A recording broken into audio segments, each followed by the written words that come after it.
Welcome, business builders.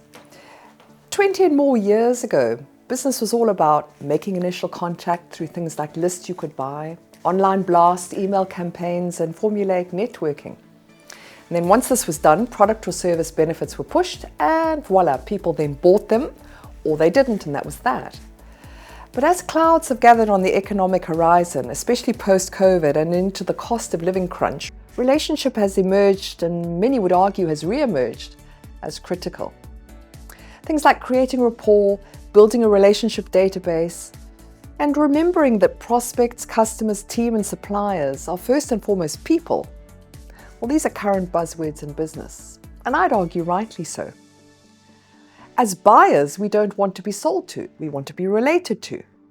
As buyers, we don't just want a solution, we want to know, like, and trust who we do business with. And recommendations, reviews, and testimony are more key than ever in a world which abounds with overchoice. And then to sift through decision fatigue and identify good from the rest when we're locating a service provider, well, we rely heavily on what others like us had to say about the experience of doing business with someone.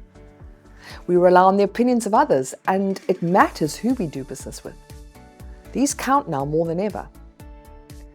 And then, of course, how we attract and onboard, manage and retain today's talent requires different sorts of questions, both from and of Gen X, Gen Y, Millennials, Gen Z, and now, of course, Gen Alpha. So incorporating emotional questions into our marketing and sales, our customer service, our product and or service packaging, objection handling, recruitment campaigning, and performance management along the way, well, that makes sense. And by this I mean questions like, what would it mean to you if? And how would you feel when?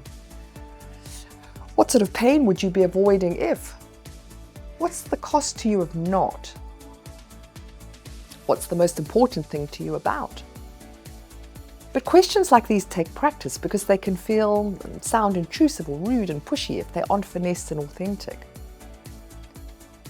But my book, Piece by Piece, available on Amazon or Audible, will help you with just this.